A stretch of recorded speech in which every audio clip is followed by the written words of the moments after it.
All right, hey, welcome to Taking Up Your Time with Bobby Benavides. Yep, that's my title. It's been chosen.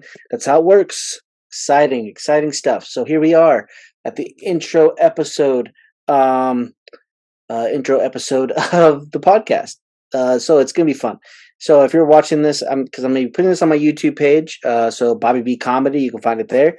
Or if you're listening to it audio form, welcome to the party, pal, as John McClane would say. Die Hard reference. There you go. Anyway, hey, so this is it, man. Let's do the intro episode. This is what it is, right? It's the intro episode. You're gonna be probably listening to this on May 16th, if everything works out right. It's gonna come out May 16th. I'm not sure what time it's gonna come out, but it'll be on, and the link, clicked on it to listen to this now. So there you go. Enjoy. What is this gonna be? Well, hopefully not a lot of but it'll probably happen because that's what happens sometimes. What this is a podcast about me in comedy. Now, I will have some friends on along the way to talk about their comedy journey, what they're doing, some guess even some of the up and coming comedians, as I like to say, or even comedians who I know that are been going for a long time. I want them on. I want to hear the stories. But I want you to join me in my story because I'm a 41-year-old stand-up comic who just started about 6 years ago. 2018, I believe, was my first go at it. I believe it was either 2017, 2018. I have to go back and look at the archives. But I know that I had a friend of mine who was doing an event, and he said, "Hey, Bobby, I know you've been wanting to do comedy. Come do it. Can you do a 10-minute opener for me?" And I said, "Of course I can. No problem." No. I said, can I think about it?" And he said, "Listen, it's time to put up or shut up. Because you've been saying you want to do comedy, and you told me it was a dream of yours. So here's your opportunity. Let's see if you can do it." So I wrote a 10-minute set. And most of you, if you're listening, you know me already. If you're not familiar, you can go back and you can go to YouTube and you can find my videos. In fact, I might even link them in here because self promotion. Um, no, it's about poquito, right? Poquito is my word. It's the Spanish word that I learned. The fact that I'm not really good at being a Mexican, my lack of Mexicanity, if you will, that is the beginning of my comedy career. Now, I didn't know what to expect. I jumped into it, man. I just said, "Yeah, let's give this a shot." It's something I wanted to do. I plan on doing it since I was in middle school, but never did it. And so here we go. So I did. There were like 50 people there, and I made them laugh. Now, the thing I wasn't expecting was people to come up to me afterwards and say, "So do you have a plan of doing more?" And so I said to myself, either they're being really nice and they don't want to tell me that you aren't funny and they're asking me, "Are you planning on doing more so we can tell you not to do it?" Or they wanted to actually see me do more. And so I took it as the latter. And so I said, "Yeah, yeah, I think I could do this again." So I told my wife, "Hey, Natasha, I think I'm going to try this comedy thing out." She said, "Go for it." Because my wife has always been a big supporter of my dreams and everything that I want to pursue, as long as financially it doesn't put us in a hard place. And if she thinks that I could actually do it. She's honest with me. She's open and very honest, which I love about our relationship. She's very open and honest, and she will tell me whether or not she thinks I should do this or not. She said, "Bobby, I think you're funny." And I'm not just saying it because I'm your wife. She's like, "I think you're funny, and I think that you would do great. So pursue it." So I made a phone call to a place that was doing music stuff in Philippi, West Virginia. And you'll hear in a second what this is all about. So Philippi, West Virginia, which is not a booming metropolis of any sort, but great things happen there. And I love the town. That's where when I moved to West Virginia, that's where I started my work. And so this place is called the Wanderlust. The Wanderlust. It was a beautiful, beautiful facility. Great owner, Adam Stark. Shout out to you and all the things that you do. I'm hoping that you listen to this. If not, if you're friends with him, tell him I just gave him a shout out. Anyway, he had this business going, and it was a great venue, man. Great music, great uh, energy, great vibe. And so I called him and I said, "Hey, would you be interested in doing a comedy night?" And he said, "Sure, let's give that a shot." I said, "Awesome." He said, "What do you want to do?" I said, "Honestly, I'm kind of new at this, but I can do it." He's like, "Well, do you think you could do an hour?" Now, um, I'm not going to spoil this, but let's just say, again, this would be my second time stepping onto the mic as a comic, and I just got asked to do an hour as my first show. Next episode, you're going to hear how that all went down and how I developed my set for that and what that all looked like. But just know that that's what my first experience of doing any kind of comedy, that's what I was going to do. Listen, I came from Southern California.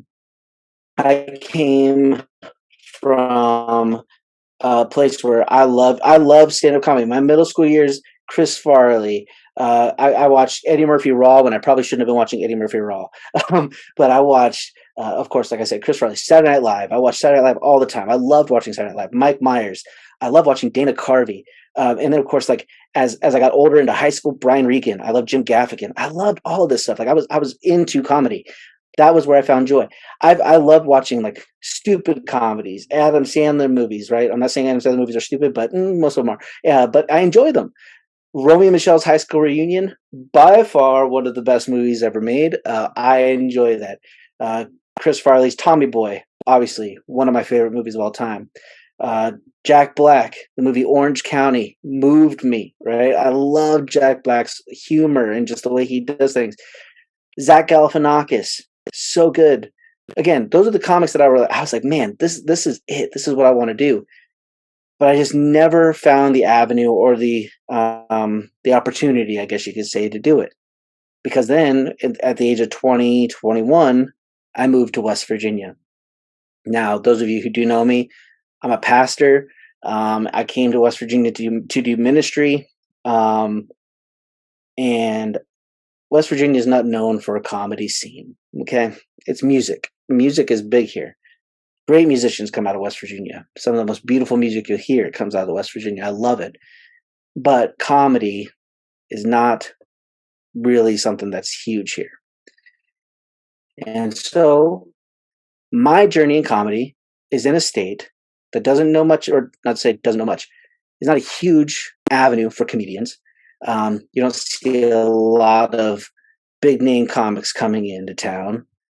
But I think that what I'm trying to do is help build the scene. There are some great comics working in Morgantown, working in Charleston, West Virginia, Huntington, West Virginia, some that I'm working with currently, Parkersburg, Fairmont. But in reality, though, we're all trying to build the scene in West Virginia. We're trying to get people to trust that comedy can work here. As someone who is trying really hard to hone my craft, I'm reading a lot of books, which you'll be hearing about those along the way. I'm writing jokes all the time. If you follow me on Facebook, Bobby B Comedy, Twitter, sometimes, TikTok, a lot, Instagram, a lot. You'll see my jokes. You'll see the stuff I'm kind of working on. I'll throw stuff out there, just kind of like a hint, and then I build upon it. It's what I do. You'll be hearing my writing process along the way. You'll be hearing a lot more of the different stuff that way, but it's going to be fun. So anyway, all that to say, this is what this podcast is going to be. My journey in stand-up comedy. What does it look like? Why am I doing it? How did it start? What's my modus operandi? I don't even know if I use that word right. It sounded like I was smart. Then I just proved that I'm dumb. Basically, what is my process of working? Okay. How do I write my jokes? How did I write my first set? How did I write my first special? My first special recorded in 2021, which is similar title as this podcast, Taking Up Your Time with Bobby Benavides. And according to the YouTube numbers, I haven't taken up very many people's time, so that's okay. But if you're listening and you want to go watch it, I would love for you to watch it, support it. It'd be great. But the more people I have on the journey, the better. So this is the start. I'm excited. I can't wait for you to hear my stories. I can't wait for you to hear my failures, because that's going to be on here too whenever I fail. My goal is that whenever I have a show going on, I'm going to be sharing with you about my shows, but then I'm going to come on afterwards and talk to you about how it went. Did it bomb? Did I do well? What jokes landed? What jokes didn't? I may not tell the jokes necessarily. I might just kind of share like that there were jokes that didn't work, because I might be building them, I might be working on them, I might be adding to them, and so somewhere along the way, if I record another special, which I plan on doing in 2024, that joke might end up on there. So I'm not going to give you my jokes, but I will talk about some of my previous jokes that I've told, how they came about. There's a lot. It's going to be fun, and I'm excited. Again, I'm so looking forward to doing this, and I hope that you're looking forward to joining on the journey. I'm going to be talking to a lot of different artists, not just comedians. I might talk about to musician friends of mine who are trying to come up on the scene. What does that look like? What does it look like to have support? Because that's a big one.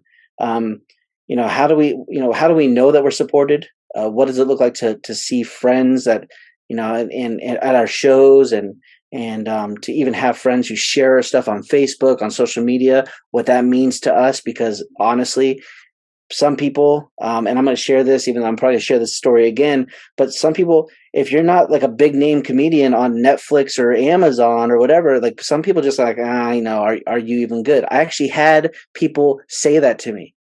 Oh, do you have a show on, do you have a special on Netflix or Amazon? I said, no, like, I have it on YouTube. They're like, oh, so you're probably really not very funny then, huh? And I was like, dang, is that your standard? There are clubs that, or like venues that won't book you or take a chance on you if you don't have followers on Instagram and TikTok.